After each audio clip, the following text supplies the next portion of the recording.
Book A Caribbean Mystery, a Miss Marple mystery by Agatha Christie. Chapter 20, Night Alarm.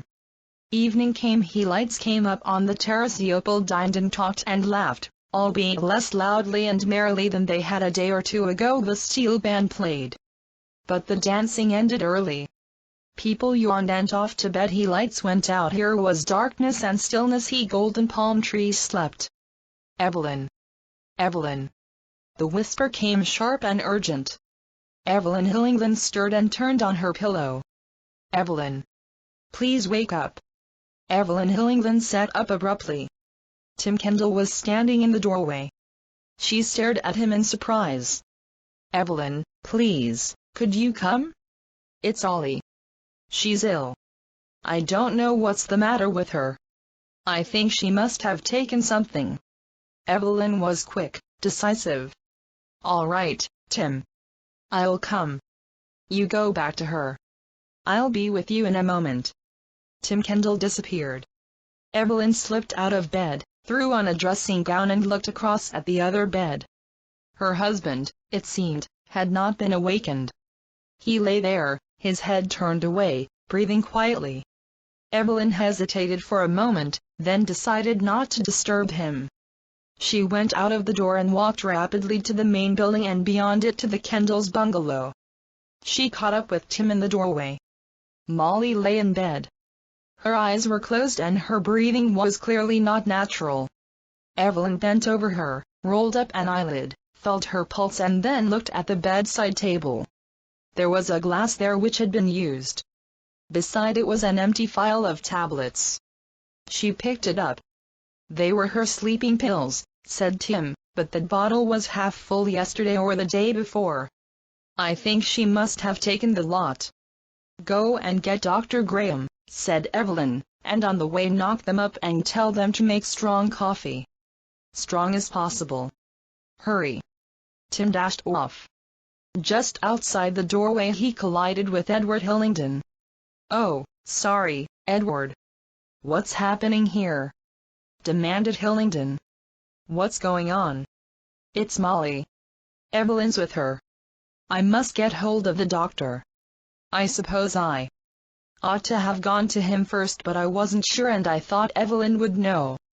Molly would have hated it if I'd fetched a doctor when it wasn't necessary. He went off, running. Edward Hillingdon looked after him for a moment and then he walked into the bedroom. What's happening? He said. Is it serious?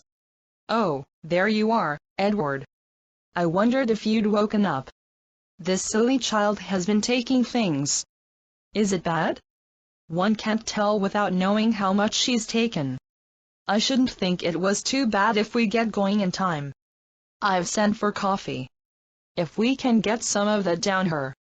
But why should she do such a thing? You don't think he stopped? What don't I think? Said Evelyn. You don't think it's because of the inquiry he police all that?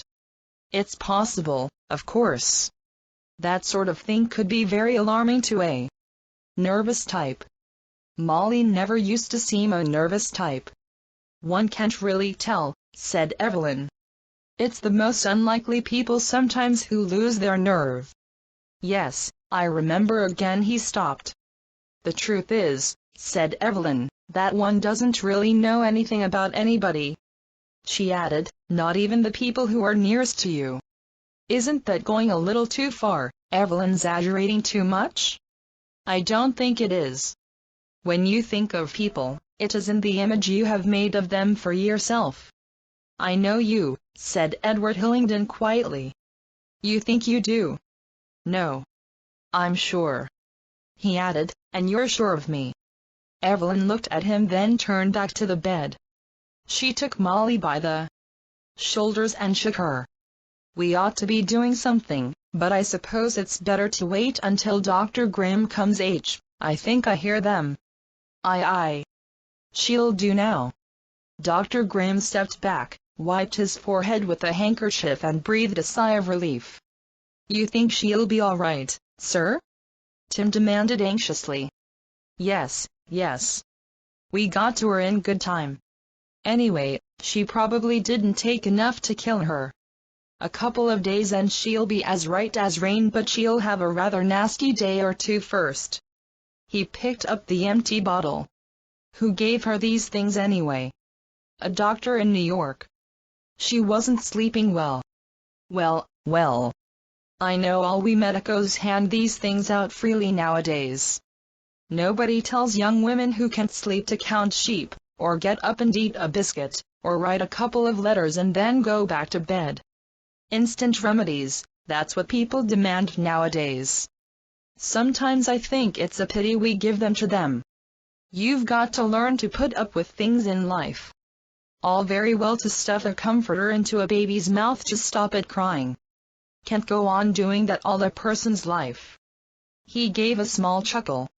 I bet you, if you asked Miss Marple what she does if she can't sleep, she'd tell you she counted sheep going under a gate.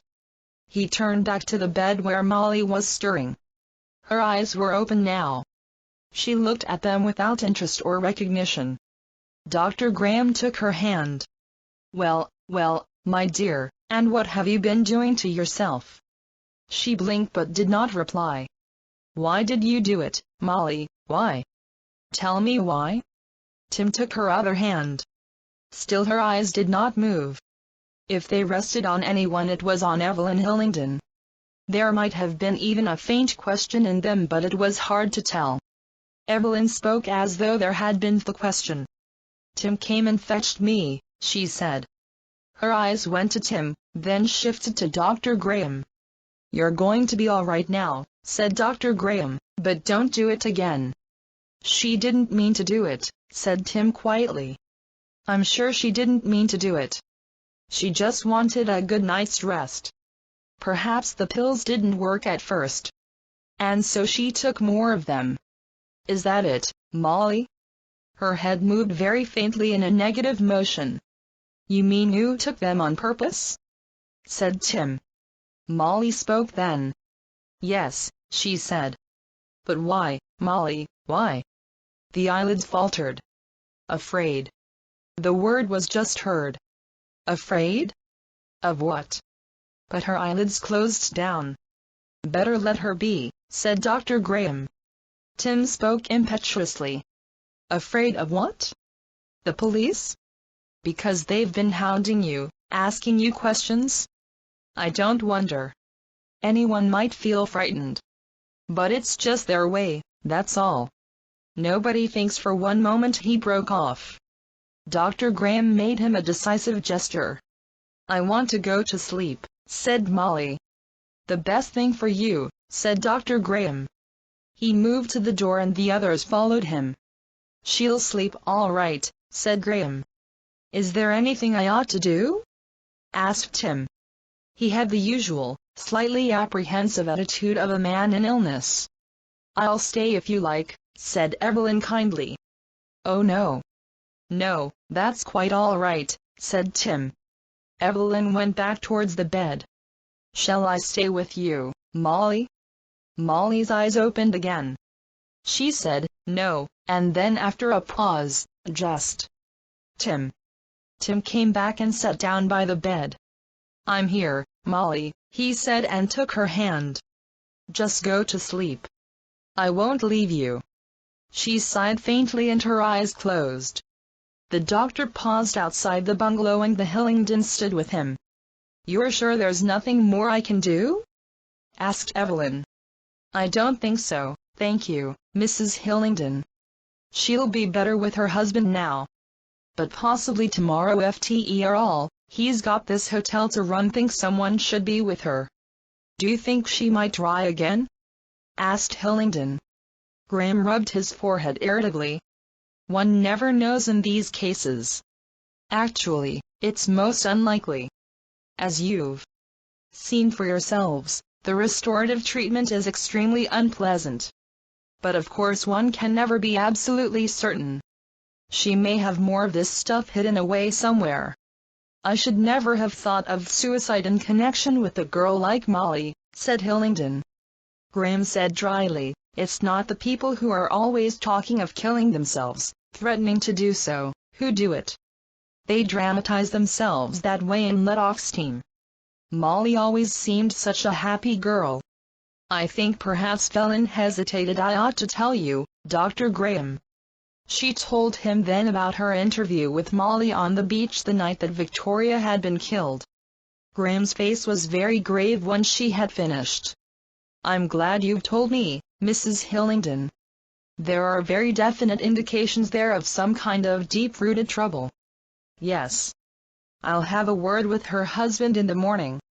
I want to talk to you seriously, Kendal, about your wife.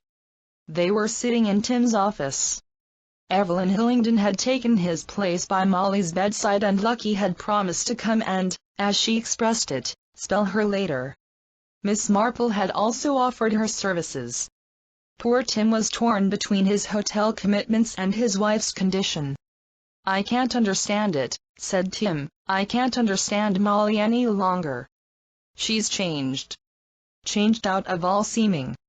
I understand she's been having bad dreams? Yes. Yes, she complained about them a good deal. For how long? Oh, I don't know. About I suppose a month or perhaps longer. How they were just nightmares, you know. Yes, I quite understand. But what's a much more serious sign is the fact that she seems to have felt afraid of someone. Did she complain about that to you? Well, yes. She said once or twice that people were following her. Ah. Spying on her? Yes, she did use that term once. She said they were her enemies and they'd followed her here. Did she have enemies, Mr. Kendal? No. Of course she didn't. No incident in England, anything you know about before you were married? Oh no, nothing of that kind. She didn't get on with her family very well, that was all. Her mother was rather an eccentric woman, difficult to live with perhaps, but... Any signs of mental instability in her family? Tim opened his mouth impulsively, then shut it again. He pushed a fountain pen about on the desk in front of him. The doctor said, I must stress the fact that it would be better to tell me, Tim, if that is the case. Well, yes, I believe so. Nothing serious, but I believe there was an aunt or something who was a bit batty. But that's nothing. I mean, you get that in almost any family. Oh yes, that's quite true. I'm not trying to alarm you about that, but it just might show a tendency to break down or imagine things if any stress arose. I don't really know very much, said Tim. After all, people don't pour out all their family histories to you, do they? No. Quite so. She had no former friend. He was not engaged to anyone who might have threatened her or made jealous threats? That sort of thing? I don't know. I don't think so. Molly was engaged to some other man before I came along. Her parents were very against it, I understand, and I think she really stuck to the chap more out of opposition and defiance than anything else. He gave a sudden half-grin. You know what it is when you're young. If people cut up a fuss, it makes you much keener on whoever it is. Dr. Graham smiled too. Ah yes, one often sees that. One should never take exception to one's children's objectionable friends. Usually they grow out of them naturally. This man, whoever he was, didn't make threats of any kind against Molly? No, I'm sure he didn't. She would have told me. She said herself she just had a silly adolescent craze on him, mainly because he had such a bad reputation. Yes. Well, that doesn't sound serious. Now there's another thing. Apparently your wife has had what she describes as blackouts. Brief passages of time during which she can't account for her actions. Did you know about that, Tim? No, said Tim slowly. No. I didn't. She never told me. I did notice, now you mention it, that she seemed rather vague sometimes, and he paused, thinking. Yes, that explains it. I couldn't understand how she seemed to have forgotten the simplest things, or sometimes not to seem to know what time of day it was. I just thought she was absent-minded, I suppose. What it amounts to, Tim, is just this. I advise you most strongly to take your wife to see a good specialist." Tim flushed angrily. "You mean a mental specialist, I suppose." Now, don't be upset by labels. A neurologist, a psychologist, someone who specializes in what the layman calls nervous breakdowns. There's a good man in Kingston. Or there's New York, of course. There is something that is causing these nervous terrors of your wife's. Something perhaps for which she hardly knows the reason herself.